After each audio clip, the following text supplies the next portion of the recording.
안녕하세요. 커피앤톡입니다. 오늘도 와주셔서 감사드리고요. 바로 사연 읽어보겠습니다. 안녕하세요. 딸 하나를 키우고 있는 30대 후반의 여성입니다. 저는 어릴 적 부모님이 사고로 일찍 돌아가시는 바람에 고모 손에 자랐어요. 원래는 부모님이 돌아가셨을 당시에 친척분들은 저를 보육원에 보낼 생각을 하셨다고 해요. 하지만 고모가 가족이 아예 없는 것도 아니고 피부치를 어디 그런 곳에 보내냐면서 본인이 맡아 키우겠다고 했던 것이었죠. 고모가 나서주었던 덕분에 저는 보육원에 가지 않아도 되었지만 사실 자라면서 사랑이 많이 모자랐던 것 같아요. 고모는 시골에 있는 병원에서 간호사로 근무를 하고 있었고 저녁에는 아르바이트까지 밤낮 없이 일을 하느라 저를 제대로 챙길 수 있는 여건이 되지 않았죠. 게다가 지금은 좋은 분을 만나 결혼도 하고 아이도 있지만 저를 집으로 데리고 왔을 당시에는 애 한 번 키워본 적 없는 미혼의 여성이었어요. 제가 15살의 나이가 되었을 때 고모는 하나밖에 없는 조카를 보육원에 보낼 수 없어 급한 대로 데리고 오기는 했지만 후회를 많이 했다고 이야기했던 적이 있었죠. 금전적으로도 힘들었고 본인이 데려와 놓고 밖에서 일을 하느라 제대로 돌봐주지 못해서 미안한 마음도 있었다고 했어요. 처음에는 사춘기의 나이에 이런 이야기를 듣고 서운한 마음도 있었지만 성인이 되어 아이까지 낳고 사는 지금은 조금이나마 고모의 마음이 이해가 되더군요. 그리고 오히려 저를 버리지 않고 맡아줘서 너무 고마웠죠. 만약 그때 고모가 나서지 않았다면 보육원에 버려져 방황하며 지내거나 아무것도 모르고 해외에 입양해 갔을 수도 있었을 테니까요. 고모 덕분에 저는 무사히 성인이 될 수 있었고 취직도 한 후 남편을 만나 결혼도 할 수 있었어요. 남편과 저는 같은 동네에서 자라 친한 오빠 동생으로 지내다가 결혼을 하게 되었어요. 저희 둘은 궁합도 안 본다는 4살의 나이 차가 있었고 남편이 어릴 때부터 저를 많이 예뻐했어요. 저도 큰오빠 같은 느낌이라 어릴 때는 남편을 많이 쫓아다녔죠. 그리고 이미 결혼 전부터 저는 시어머니와도 친분이 있었어요. 저와 남편이 살았던 마을은 크기가 크지 않은 데다가 제가 고모 업둥이로 유명했거든요. 물론 따지고 보면 집 앞에 몰래 버려진 진짜 업둥이는 아니었지만 갑자기 고모 집에 맡겨지게 되면서 마을 사람들이 저를 그렇게 불렀어요. 그리고 집에 혼자 있는 시간이 많다는 것을 알고 계신 마을 분들은 자주 찾아와 저를 돌봐주시고 간식거리도 가져다 주셨죠. 시어머니도 마찬가지였어요. 시어머니는 10분 정도 걸리는 곳에 살고 계셨는데 고모와 교회를 같이 다니셨죠. 그래서 고모의 부탁으로 집에 자주 들러 저를 챙겨주셨어요. 그 덕분에 자연스럽게 남편도 알게 되었고 오며 가며 친분이 생겼던 것이었죠. 물론 남편은 성인이 되면서 서울로 가게 되었고 이후에는 그냥 가끔 안부 연락만 했었던 것 같아요. 그러나 저도 고등학교를 졸업한 후 서울에 올라가 회사에 취직을 하게 되면서 우연히 그곳에서 남편을 만나게 되었어요. 그것도 같은 팀원으로 말이에요. 당연히 예상하지 못했던 만남에 남편도 저도 많이 놀랐죠. 그러나 원래 친분이 있다 보니 오랜만에 만났어도 전혀 어색하지 않게 잘 어울려 지낼 수 있었어요. 남편은 저의 사수였고 차근차근 일을 가르쳐 주었죠. 그리고 퇴근 후에는 저녁을 같이 먹으면서 남편과 시간을 많이 보냈던 것 같아요. 아무래도 시골에서 올라온 제가 친구 한 명 없이 타지 생활을 홀로 이어가는 게 남편은 신경이 많이 쓰였던 것 같았죠. 그래서인지 남편은 저를 더 많이 챙겨주고 가르쳐주려고 했어요. 처음에는 단순히 오빠 동생 사이였지만 매일 같이 저녁도 같이 먹고 가까이 지내다 보니 저희 둘은 자연스럽게 서로에게 마음이 생기게 되었죠. 그렇게 서울에서 만난 지 1년 만에 연인으로 발전하게 되었고 3년 만에 결혼을 결심하게 되었어요. 저희 둘은 결혼을 결심한 후에 시어머니께 허락을 받기 위해서 운영하고 계시는 펜션으로 찾아갔었어요. 사실 찾아가기 전에 먼저 저희 둘의 사이를 말씀드릴까 고민하기도 했었죠. 그동안 남편과 만나오면서 연인 사이 어떻게 될지 아무도 모르는 거니 결혼 결심이 서면 말씀을 드리자고 했었거든요. 그래서 남편에게 프로포즈를 받은 후 시어머니에게 인사를 가기 전에 연락을 드려야겠다 싶었어요. 하지만 남편이 어차피 서로 잘 아는 사이이고 고모와 친분이 있으시기에 당연히 허락을 해주실 테니 그냥 찾아가서 시어머니를 놀라게 해드리자 하더군요. 그래도 저는 미리 말씀을 드리는 게 낫지 않겠냐면서 인사드리기 전날에 연락을 드리려고 했었어요. 하지만 남편이 기어코 말렸죠. 그래서 결국 그냥 찾아가게 되었고 저희 둘이 같이 들어오는 모습을 보신 시어머니는 많이 놀라신 듯 한동안 말씀을 꺼내지 않으셨어요. 오랫동안 정적이 흘렀고 저는 동네 아주머니를 시어머니로 마주하게 되니 조금 눈치가 보였죠. 그래도 어릴 때부터 저를 예뻐하셨으니 허락을 해주시겠지 싶었어요. 그런데 예상과는 다르게 시어머니는 저희 둘의 결혼을 심하게 반대하셨죠. 아, 재훈아, 네가 결혼한다고 데리고 오겠다던 여자가 혜주야? 예, 맞아요. 얼굴이 잔뜩 굳어있는 거 보니 엄마 혜주 보고 많이 놀라셨나 보네. 아이, 너희 둘은 어떻게?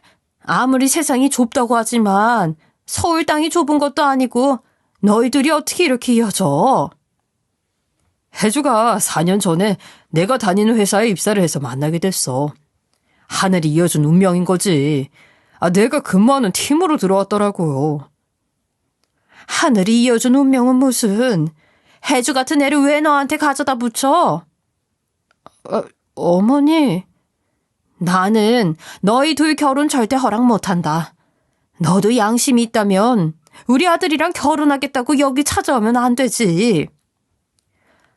그게 무슨 말씀이세요, 어머니? 양심이라뇨? 혹시 제가 뭐 잘못했어요? 너는 내가 아무리 예쁘다고 했어도 그렇지? 은혜를 모르고 뒤통수를 치는 게 말이나 되냐? 예? 뒤통수라니요? 우리 재훈이 내가 혼자서 애지중지하며 키웠다. 멀쩡한 집안에서 나고 자란 사람들이 들어와도 허락할까 말까인데 부모 없는 네가 어디 발을 들이밀어. 엄마, 무슨 말을 그렇게 해. 혜주가 뭐가 어때서. 엄마도 예뻐라 했으면서 반대는 왜 하는데? 시끄러. 너는 보는 눈도 참 없다. 여자라고 이런 걸 데리고 온 게 말이 되냐? 엄마, 너 얼른 내 집에서 나가라. 그리고 다시 내 눈앞에 얼씬도 하지 마. 알겠냐? 시어머니의 말씀에 저는 결국 눈물을 흘리면서 나올 수밖에 없었어요. 당연히 남편도 뒤쫓아 나왔죠. 저렇게 노발대발하시면서 결혼에 반대하실 거라고는 생각도 못했는데 무서운 얼굴을 하시고 절대 안 된다고 하시니까 그냥 포기해야 하나라는 생각도 했었어요. 고모도 소식을 듣고 나서 다른 사람도 아니고 어떻게 저를 그런 식으로 대할 수 있냐 난리를 치며 그냥 헤어지라고 하더군요. 저도 생각이 많아져서 시어머니 펜션에 다녀온 이후 며칠 동안 휴가를 내고 회사도 나가지 않은 채 고민을 하다가 결국 남편에게 이별 통보까지 했었어요. 하지만 저의 이별 통보에 남편은 시어머니가 반대를 하셔도 본인이 이 문제 꼭 해결할 거라고 하면서 저 아니면 죽는다고까지 하면서 조금만 기다려달라고 했죠. 그렇게 약 3개월의 시간이 지나고 남편은 끝내 시어머니의 허락을 받았어요. 그리고 결혼 허락을 받은 그날 저는 시어머니의 초대로 시댁에 다녀왔죠.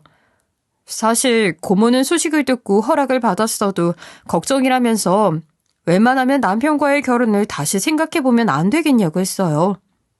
시어머니가 그렇게 반대를 심하게 했는데 결혼 허락을 받는다고 해서 마음 편히 살 수 있겠냐면서요. 시어머니 성격에 분명 결혼하고 나면 보나마나 저를 힘들게 할 거라고 했죠. 하지만 저는 남편을 너무 사랑했고 고모의 만류에도 결국 결혼을 하기로 결정했어요. 그리고 긴장을 하면서 시댁에 찾아갔는데 의외로 시어머니는 마음이 많이 누그러지셨는지 너무 잘해주셨죠. 아휴, 혜주야, 그동안 나 때문에 많이 속상했지? 그때 내가 말을 가려서 했어야 했는데 내 아들만 생각하다 보니 의도치 않게 너한테 상처를 준 것 같다. 아니에요, 어머니. 허락해 주셔서 너무 감사해요. 앞으로 제가 잘할게요. 그래, 이제 가족이 되었으니 앞으로 우리 고부간에 잘 지내보자. 네, 어머니. 사실 시어머니의 부름을 받고 시댁을 찾아갔을 때 걱정이 이만저만이 아니었어요.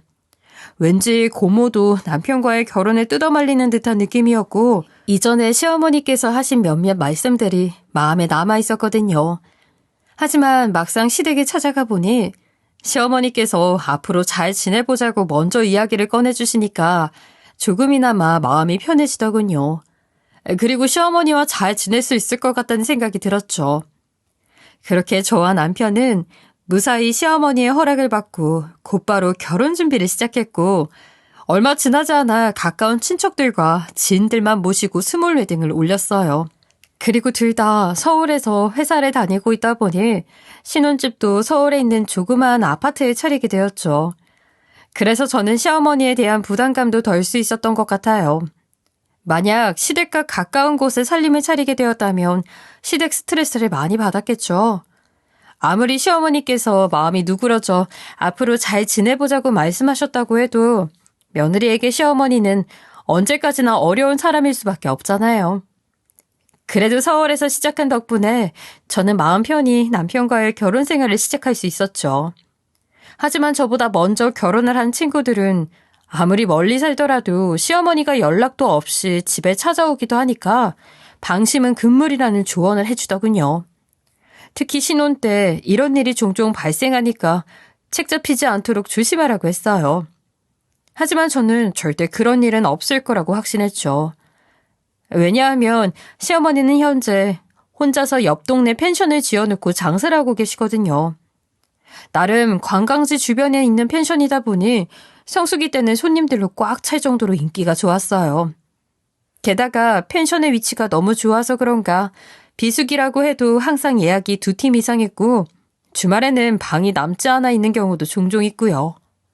장사가 잘 되니 시어머니는 아르바이트생을 채용할 만도 한데 본인이 해야 할 직성이 풀린다며 하루도 빠짐없이 펜션에 나가서 일을 하세요.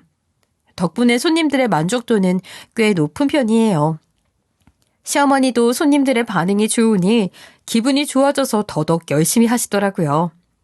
그래서 당연히 저는 펜션 관리하기도 바쁜 시어머니가 연락도 없이 저희 집에 찾아오는 일은 없을 것이라고 생각을 했죠.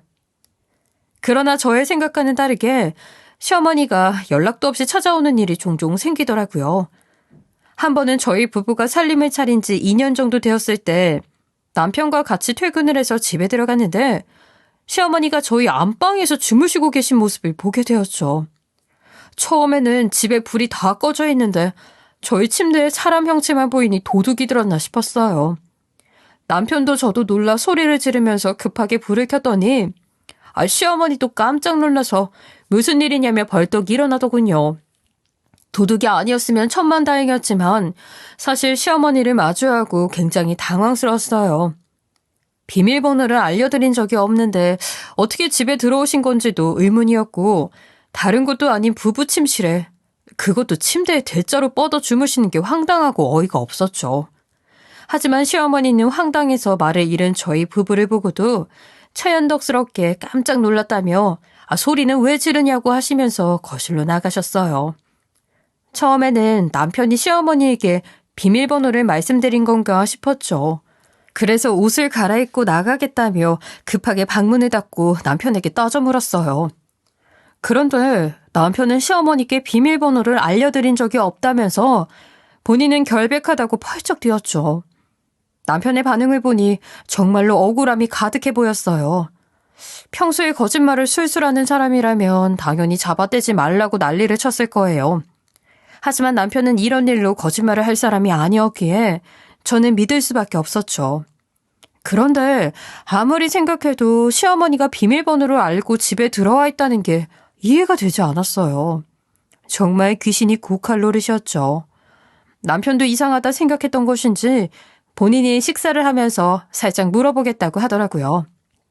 의문이 가득했지만 일단 저는 급하게 옷을 갈아입고 나가서 저녁 식사를 차리기 시작했어요.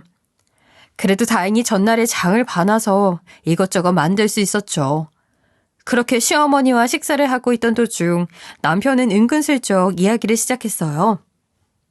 엄마, 오늘 연락도 없이 웬일이야? 집에 무슨 일 있어? 일은 무슨, 그냥 너희들 잘 지내나 싶어서 찾아와 봤다.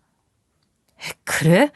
그런데 엄마 비밀번호 모르고 있었을 텐데 여기 어떻게 들어왔어? 일단 찾아오기는 했는데 너희들 한참 일할 시간이라 전화하면 안 될 것 같아서 사람 불러 들어왔다. 네?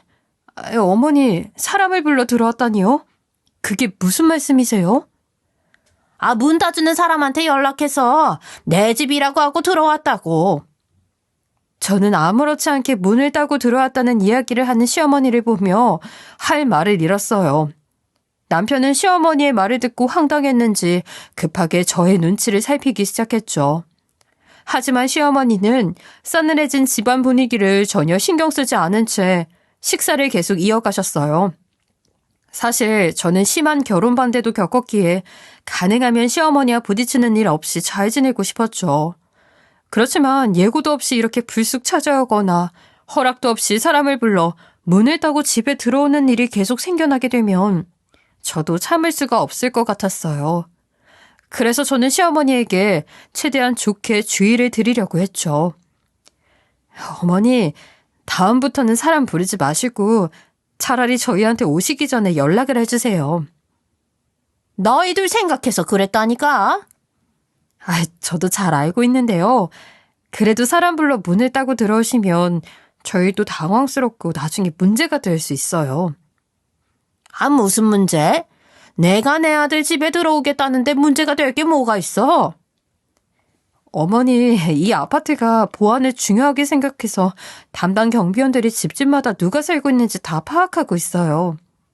또 사람 불러내 내 집이다 하고 들어오셨다가 문제가 생기면 어쩌려고 그러세요. 그러냐? 그러면 앞으로는 내 아들 집이다 하고 들어오마. 아니면 니들이 비밀번호 문자를 보내놔라. 그럼 내가 다음부터는 그 비밀번호 누르고 들어오면 되잖니. 어머니, 정말 죄송한데 집 비밀번호는 알려드리지 못할 것 같아요. 뭐? 내가 집에서 뭐 훔쳐가기라도 할까봐 이러는 거냐? 그게 아니라요. 저희가 아침에 바쁘다 보니 집 청소를 제대로 못하고 나갈 때가 많아서요. 괜히 그런 모습 보이고 싶지 않아요. 괜찮다. 내가 뭐 매일같이 들락날락 하는 것도 아니고 가끔씩 오는 건데 뭐 그게 대수라고 그래. 그러니까 비밀번호 보내놔라. 알았지? 저는 대충 둘러대면 넘어갈 수 있을 것 같았어요. 하지만 시어머니께서는 그런 것쯤은 상관없다며 무조건 비밀번호를 보내라고 하시니 머릿속이 복잡해졌죠. 마음 같아서는 그냥 모른 척하고 끝까지 비밀번호를 말씀드리고 싶지 않았지만 알려드리지 않으면 앞으로 계속 사람을 불러 문을 따고 들어올 것 같았어요. 그래서 어쩔 수 없이 저는 일단 비밀번호를 보내드릴 수밖에 없었죠. 시어머니가 집으로 돌아가신 후 남편은 화가 난 저를 보면서 눈치를 슬슬 살피다가 슬그머니 앞으로 다가와 본인이 주말에 펜션 일을 도와드리러 가니 그때 잘 말씀드려보겠다고 하더군요. 사실 시어머니가 본인은 나이가 들어 이제 펜션 관리가 힘에 부친다고 하면서 남편을 붙잡아 주말마다 내려와 펜션 일을 도우라고 하셨거든요. 시어머니 말이라면 꿈쩍 못하는 남편은 제대로 쉬지 못해 피곤하다고 하면서도 매주 빠지지 않고 펜션 일을 도우러 내려갔어요. 물론 저도 약속이 없을 때 한 달에 2번 정도는 남편과 같이 가서 돕기도 했었어요. 시어머니와 일이 있었던 그 주 주말에도 같이 내려가야 하나 고민을 했었지만 남편이 시어머니와 둘이 이야기를 하는 게 나을 것 같다면서 혼자 내려가더군요. 저도 남편이 괜찮다고 하면서 혼자 갔다 오겠다고 하니 굳이 따라가지는 않았어요. 그런데 남편이 시어머니 펜션에 다녀온 그날 평소와는 다르게 분위기가 달랐어요. 남편 표정이 잔뜩 굳어 있었고 무언가 화가 난 사람인 것 같았죠.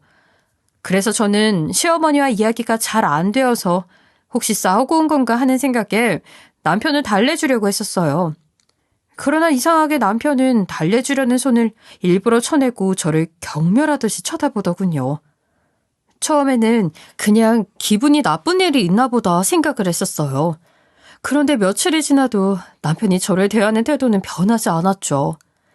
아무리 생각해도 도저히 남편의 행동이 이해가 되지 않아서 저는 그냥 대놓고 물어보기로 했어요.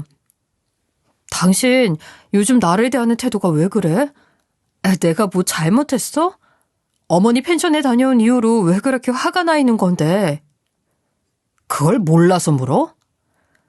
모르니까 묻지. 대체 왜 그러는 거야? 당신 평소에 처신을 어떻게 하고 다니는 거야? 뭐라고? 처신? 내가 뭘 어쨌다고 그러는 건데? 당신 거래처 이대리랑 그렇고 그런 사이라면서? 이건 또 무슨 헛소리야. 당신 주말에 어머니 펜션 다녀왔었던 거 아니야? 묻는 말에 대답이나 해. 당신 이대리랑 그렇고 그런 사이냐고? 어디서 무슨 소리를 듣고 왔는지 모르겠는데 절대 아니야. 이대리랑 일이 있으면 당신이랑 둘이 만났고 우리 출퇴근도 항상 같이 하는데 어떻게 그렇고 그런 사이일 수가 있어. 우리 사촌 누나가 직접 목격하고 엄마한테 얘기했다던데? 정말 아니야? 남편의 말이 정말 어이가 없고 황당했어요. 사실 시댁 주변에는 남편 이모 되시는 분이 살고 계세요. 이모 따님 분이 남편이 이야기하는 사촌 누나인데 저희 회사 거래처에서 팀장으로 근무를 하고 계시거든요. 그런데 아직 결혼을 하지 않은 상황이라 주말마다 친정에 가서 지내는 것 같았어요. 아마도 그 틈에 유언비어를 시어머니에게 퍼뜨린 것 같았죠. 무슨 이유로 그런 말도 안 되는 이야기를 했는지는 모르겠지만 저는 이 일만큼은 그냥 넘어가고 싶지 않았어요. 그래서 사실 확인을 위해 바로 남편 사촌 누나에게 전화를 걸었죠. 안녕하세요, 형님. 저 혜주인데요. 그래. 나한테는 웬일로 전화를 다 했어? 항상 재훈이 통해서만 소식 들려주더니. 다름이 아니라 혹시 저희 어머니한테 형님 회사 이대리랑 제가 그렇고 그런 사이라고 말씀하신 적이 있으신가요? 그게 무슨 소리야. 우리 회사 이대리랑 그렇고 그런 사이라니? 저희 남편이 노발대발하면서 형님이 어머니한테 말씀하셨다고 하더라고요. 내가? 아니, 나 그런 말 한 적 없는데. 설령 그런 일이 있었다고 해도 이모한테 쉽게 얘기 못하지. 지난번에 엄마한테 이대리가 사고를 많이 쳐서 골치 아프다는 얘기는 한 적 있어도 혜주 너랑 그렇고 그런 사이라니. 예, 확인해 주셔서 감사합니다, 형님. 옆에서 통화 내용을 같이 듣던 남편도 이상하다 생각이 들었는지 곧바로 시어머니에게 전화해서 없는 얘기를 본인한테 하면 어떻게 하냐고 난리를 치더군요. 하지만 시어머니는 분명히 그런 이야기를 들었다면서 본인은 들은 대로 이야기한 죄밖에 없다며 억울하다고 난리를 치고는 먼저 전화를 끊어버렸죠. 이날 이후로 시댁과 저희 부부 그리고 남편 사촌 누나네 집안은 아주 풍비박산이 났어요. 서로 물어뜯고 싸우기 시작했죠. 시어머니와 남편의 이모 그리고 남편의 사촌 누나는 서로에게 잘못이 있다면서 싸우다가 결국 절연을 해버렸고 저희 남편은 시어머니가 정말로 그런 이야기를 들었다면서 난리를 치니까 사촌 누나와의 전화통화 내용을 들었음에도 끝까지 저를 믿지 못했죠. 그래서인지 이날 이후로 사사건건 제 일에 간섭을 하기 시작했어요. 예를 들어 제 전화기에서 남자 목소리만 들려도 노발대발하거나 밖에 약속이 있어서 나가면 바람 피우러 가는 게 아니냐고 난리를 쳤죠. 처음에는 정말 아니라고 설득을 했었는데 어느 순간부터 저도 지쳐서 남편이 뭐라고 하면 하는 대로 포기하고 살았어요. 주변 사람들은 남편이 의심하는 모습을 몇 번 보더니 저에게 이렇게 평생을 살 거냐고 차라리 이혼을 하라고 권했죠. 하지만 그럴 수는 없었어요. 그때 당시 제 뱃속에 아이가 있었거든요.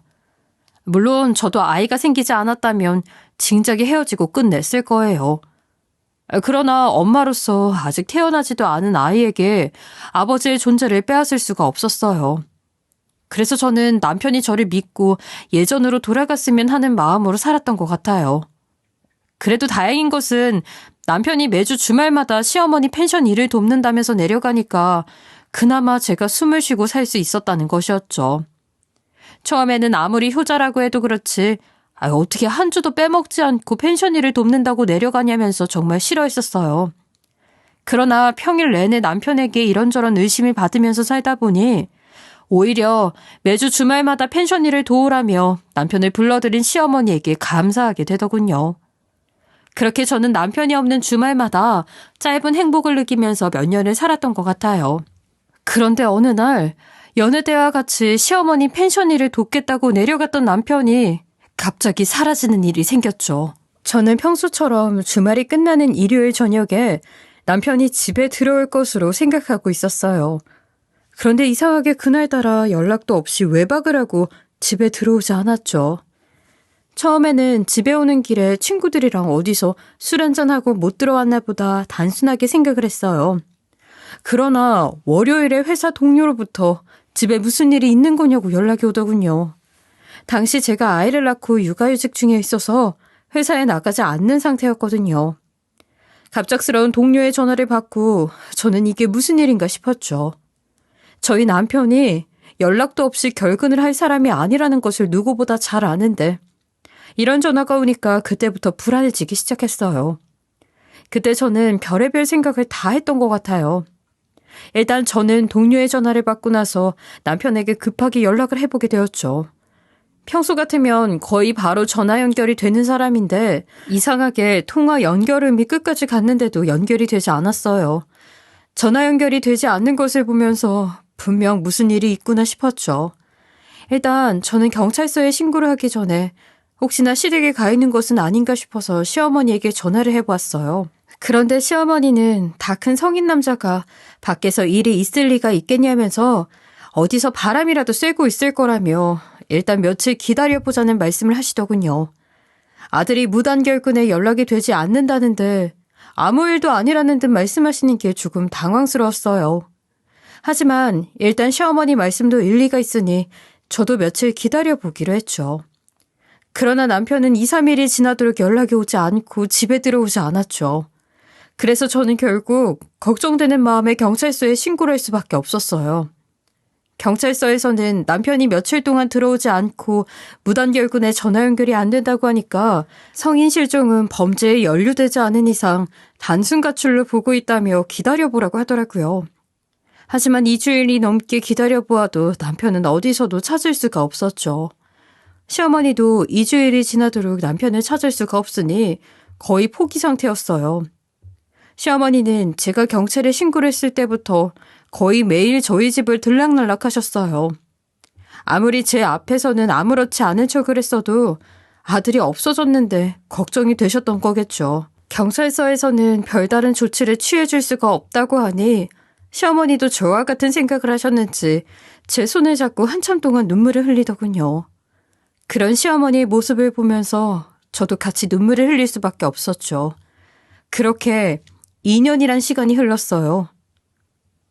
재훈이가 지금 죽었는지 살았는지는 모르겠지만 2년이 넘도록 안 나타나는 건 죽었다는 뜻이 아니겠니? 그러니까 슬프지만 혜주 너도 그렇게 생각하고 살아라. 네? 어머니, 지금은 슬프겠지만 우리 손녀 정연이 잘 키워줘라. 찾을 희망이 없는 것 같으니 어쩌겠니? 재훈이는 내 가슴 속에 묻고 어디서든 잘 살고 있기를 바랄 수밖에 해. 어머니, 정말 괜찮으시겠어요? 괜찮으니 걱정 말고 너도 마음 잘 추스리고 정연이 잘 키우고 살아라. 그리고 가끔 시간 나면 소식도 알려주고 우리 손녀 데리고 펜션에도 놀러와. 네, 어머니. 또 연락드릴게요. 시어머니는 그렇게 시댁으로 돌아갔어요. 더 이상 남편을 찾을 희망이 없다고 하는데 예상외로 시어머니는 의외로 담담하게 받아들이셨죠. 저도 갑작스럽게 남편을 잃게 되어 너무 정신이 없고 힘들었어요. 하지만 남편과의 사이가 점차 멀어진 상황이었고 수많은 의심을 받고 살아서 그런가 미친 듯이 슬프거나 하지는 않았죠. 남편이 그렇게 되고 저는 아이만 보고 살았던 것 같아요. 처음에는 든자리는 몰라도 난자리는 안다고 항상 있어야 할 사람이 보이지 않으니까 어색하고 힘들기는 했죠. 하지만 시간이 해결해준다는 말처럼 시간이 지나니까 어색하고 힘든 건 금방 지나가게 되더군요. 그렇게 남편 없이 5년이란 긴 시간이 지나게 되었어요. 저는 육아휴직을 끝내고 곧바로 복귀를 해서 일을 하게 되었고 어리기만 했던 저희 딸은 이제 제 옆에서 애교도 피우고 제잘제잘 될 정도로 많이 컸죠. 또 시어머니에게도 자주 하지는 않지만 가끔씩 생각날 때 연락도 드렸어요. 처음에는 시어머니와의 사이가 그리 좋은 것은 아니었기에 연락을 드려야 하나 말아야 하나 고민을 했었죠. 하지만 남편도 떠나고 없는데 손녀가 무척 보고 싶을 것 같아서 가끔씩 생각이 날 때 전화 한 번씩 하거나 딸 사진을 보내드리게 되었어요. 사실 연락을 드릴 때마다 시어머니는 가장 좋은 방을 줄 테니 저에게 딸 데리고 펜션에 한번 놀러 오지 않겠냐고 물어보셨죠. 5년 동안 손녀를 보지 못했으니 얼마나 그리울까 하는 생각은 있었어요. 하지만 남편을 보내고 혼자서 시어머니를 찾아갈 용기가 나지 않더군요. 그런데 어느 날 여름 휴가 시즌에 친구들이 아이들을 데리고 바닷가 주변으로 놀러 가자는 이야기를 꺼냈어요. 그것도 저희 시어머니가 펜션을 운영하시는 지역이었죠. 마침 제가 펜션 예약을 담당하기로 했고 고민 끝에 저는 시어머니가 운영하시는 펜션에 예약을 하게 되었어요. 다만 저의 이름으로 예약을 하게 되면 시어머니가 알아보시고 이것저것 준비를 하실까봐 친구 이름으로 대신 예약을 했죠. 어느덧 여행을 가기로 한 날이 다가왔고 저와 친구들은 각자 아이들을 챙겨서 펜션으로 가게 되었어요. 당연히 시어머니도 갑자기 찾아간 저와 딸을 보고 많이 놀라신 듯 보였지만 와줘서 고맙다며 좋아하셨죠. 시어머니가 5년 만에 본 딸을 보고 너무 좋아하시니 저도 찾아오길 잘했다고 생각했어요. 그렇게 오랜만에 시어머니 펜션에서 친구들과 함께 시간을 보내고 있다가 저는 잠시 딸을 재우기 위해 2층 방으로 향했죠. 그런데 딸을 겨우 재웠더니 자꾸 위층에서 이상한 소리가 들리더군요. 독채 펜션이라 위에서 층간소음이 날 리가 없는데 말이죠. 하도 쿵쿵거리는 소리가 들리길래 시어머니가 청소용품을 넣어놓는 창고라고 하여 올라가지 말라고 신신당부를 한 옥상으로 이어지는 3층으로 향하게 되었어요. 올라가 보니 정말 청소용품을 넣어놓는 곳이 맞는 것인지 열지 말라는 경고글이 크게 작성되어 있었고 자물쇠로 잠겨있더군요. 사실 남편이 살아있을 때 저도 시어머니 펜션 일을 도우러 몇 번 와본 적이 있었어요. 하지만 주로 옆 건물에 있는 데스크에서 손님들이 맞이하는 일을 해서 그런지 방 안까지 들어올 일이 많지 않았거든요. 그래서 옥상으로 이어지는 다락방 3층을 통으로 청소용품을 넣어놓으셨을 줄은 전혀 생각을 못했죠. 손님들이 보통 옥상에 편하게 올라가는 것을 좋아할 텐데 왜 굳이 이렇게 해놓으셨나 하는 생각에 의아하기는 했어요. 하지만 어차피 시어머니 펜션이고 운영하는 사람 마음이니 그러려니 하고 다시 되돌아 내려가려고 했죠. 그런데 그 순간 자물쇠 걸린 3층 다락에서 사람 목소리가 들렸어요. 거기 사람 있어요? 지금 발소리 들린 것 같은데 거기 사람 있으면 저 좀 살려주세요. 제발요. 여기 진짜 무서워요. 한 번만 도와주세요. 거기 누구 있어요? 네, 여기 사람 있어요. 살려주세요. 여기 애기도 있어요. 제발 가지 말고 이 문 좀 열어주세요. 안에 있는 여자는 문을 마구잡이로 흔들기 시작했어요. 저는 예상치 못한 곳에서 살려달라는 사람 목소리가 들리니까 순간 당황해서 잠시 벙쪄 있었죠. 그 여자는 아무런 행동도 하지 않는 제가 불안했던 것인지 제발 살려달라면서 울부짖기 시작했어요. 저는 애절한 여자의 목소리에 정신을 차릴 수 있었죠. 잠깐만 기다려요. 제가 자물쇠 열 수 있는 방법을 한번 찾아볼게요. 너무 고마워요. 도와주신 건 안 잊을게요. 정말 감사합니다. 저는 고맙다고 이야기하는 여자의 목소리가 왠지 모르게 익숙하다는 느낌을 받았어요. 하지만 상대방이 누군지 물어보고 대화할 상황은 아니었기에 일단 저는 자물쇠를 열기 위해서 갖은 방법을 쓰기 시작했죠. 머리핀으로 찔러서 넣어도 보고 혹시 주변에 숨겨진 열쇠가 없는지 찾아보기도 했어요. 하지만 아무리 해도 자물쇠는 열리지 않았고 저는 결국 부숴서 문을 열기로 했죠. 그래서 곧장 1층으로 가서 자물쇠를 부실 수 있을 만한 것들을 찾아보았어요.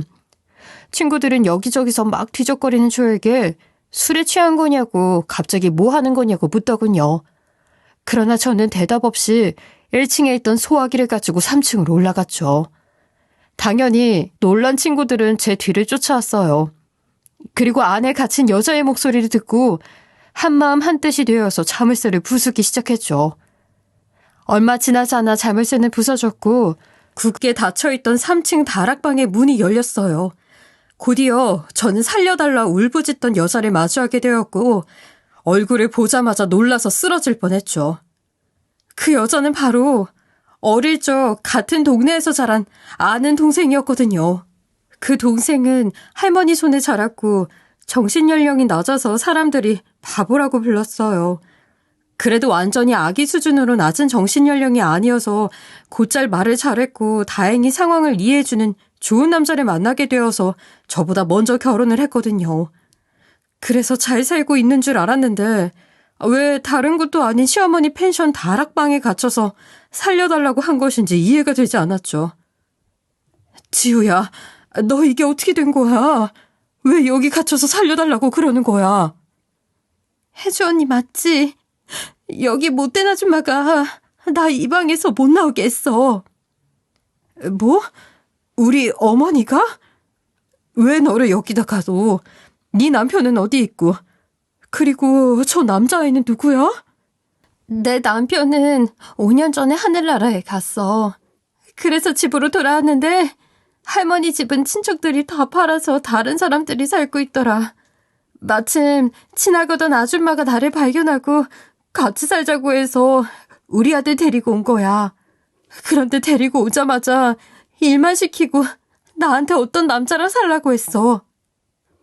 뭐라고? 그 남자는 어디 있는데? 동네 동생은 본인이 갇혀있던 곳을 가리켰고 저는 곧바로 친구들과 함께 안으로 들어가 보았어요.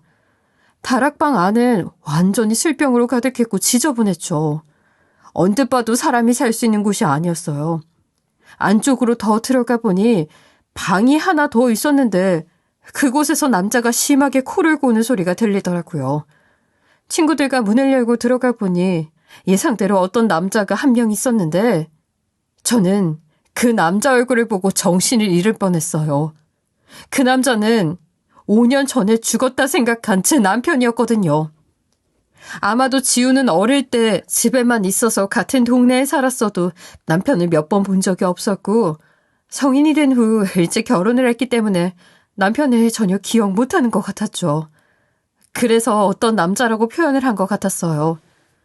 그래도 저는 옆집에 살고 있었고 얼굴을 자주 봐서 그런지 지우가 기억을 하고 있었던 듯 싶고요.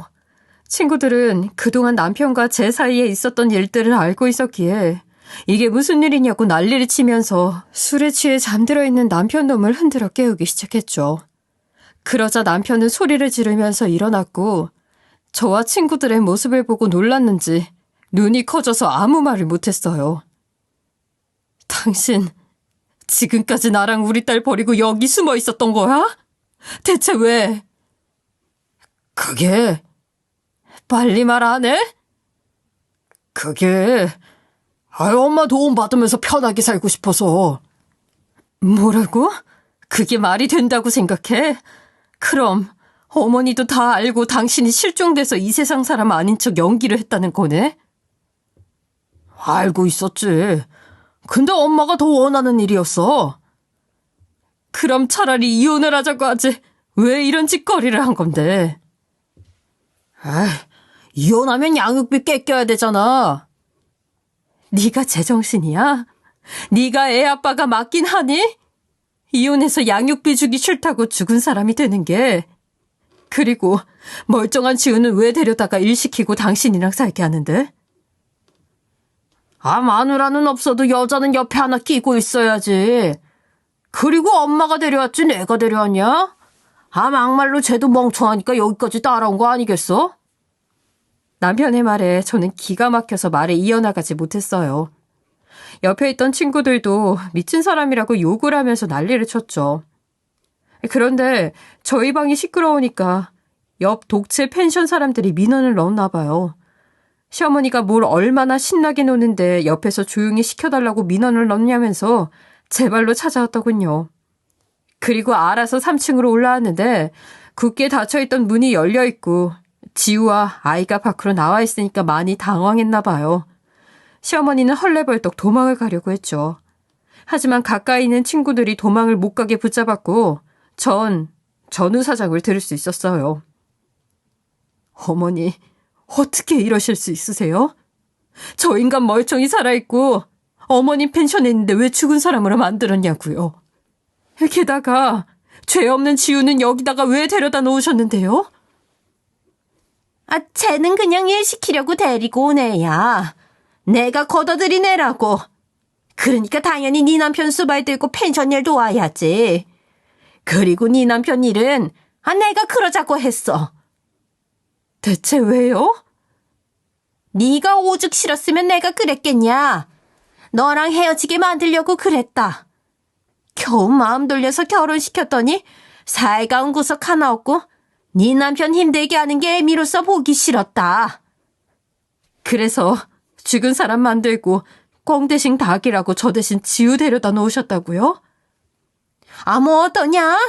제가 멍청하기는 해도 일 하나는 내내 거리면서 기가 막히게 한다. 내가 한마디 하면 청소부터 펜션 일까지 다 한다고. 시어머니의 당당함에 저는 말을 할 가치를 못 느꼈어요. 그래서 곧바로 휴대폰을 들고 경찰에 신고를 했죠. 시어머니와 남편놈은 뭐 하는 거냐며 당장 그만두지 못하냐 난리를 쳤고 손을 올리기까지 했어요. 하지만 이미 저는 눈에 뵈는 게 없었고 옆에 친구들도 같이 있었던 상황이라서 큰일은 일어나지 않겠지 하는 생각이 있었죠. 얼마 지나지 않아 경찰관님들이 저희가 있는 펜션으로 찾아왔고 저의 이야기를 듣더니 본격적으로 조사를 하기 시작했어요. 조사 과정에서 시어머니는 사람을 가뒀다는 게 인정이 되었고 남편 또한 같이 살면서 시어머니를 도와 지우와 아이를 못 살게 굴었다는 것이 밝혀져 같이 처벌을 받게 되었죠. 그리고 저는 시어머니 같은 사람이 펜션을 운영하면 안 된다는 생각에 친구들과 함께 인터넷에 글을 올렸어요. 당연히 시어머니는 망하면 네가 다 책임질 거냐고 노발대발 난리가 났지만 저는 끝까지 했고 결국에는 소문이 여기저기 나서 펜션은 망할 수밖에 없었죠. 또 저는 남편놈에게 이혼 소송을 제기했고 양육권 그리고 위자료까지 모두 청구했어요. 당연히 남편은 그동안 저지른 일들이 있으니 판결이 저에게 유리하게 돌아갔고 결국 큰 액수의 위자료뿐만 아니라 재산 분할에 양육권 모두 빼앗기게 되었죠. 게다가 양육비도 매달 보내야 한다는 판결이 났어요. 이후 시어머니와 남편은 한 번만 봐주면 안 되겠냐고 재판을 하고 나서 삶이 아주 지옥이라면서 저에게 연락해 빌고 또 빌었었지만 저는 끝까지 받아낼 거고 안 주면 법적으로 해결할 테니 그렇게 알고 있으라고 이야기하고는 전화를 끊어버렸죠. 그랬더니 남편은 여기저기 돈을 빌려서 보내왔더군요. 그리고 고모에게 들어보니 시어머니와 남편은 손가락질을 받기 싫어서 도망치듯이 급하게 이사도 갔다고 해요. 사람은 모두 뿌린 대로 거둔다고 하더니 그 말이 딱 맞는 것 같네요.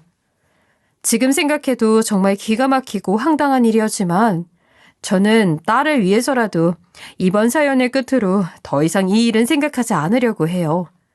과거에 묻혀 있으면 미래의 밝은 빛을 못 본다고 하잖아요. 저는 딸과의 밝은 미래가 무엇보다 중요하니까 과거의 힘든 일들은 모두 털어버리고 앞으로 나아가는 데만 집중할 생각입니다. 지금까지 제 사연 들어주신 애청자님들도 저와 딸의 행복한 미래를 응원해주시고 격려해주시면 감사하겠습니다.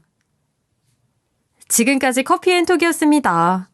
오늘도 끝까지 함께 해주셔서 감사하고요. 다음 영상으로 또 찾아뵙겠습니다.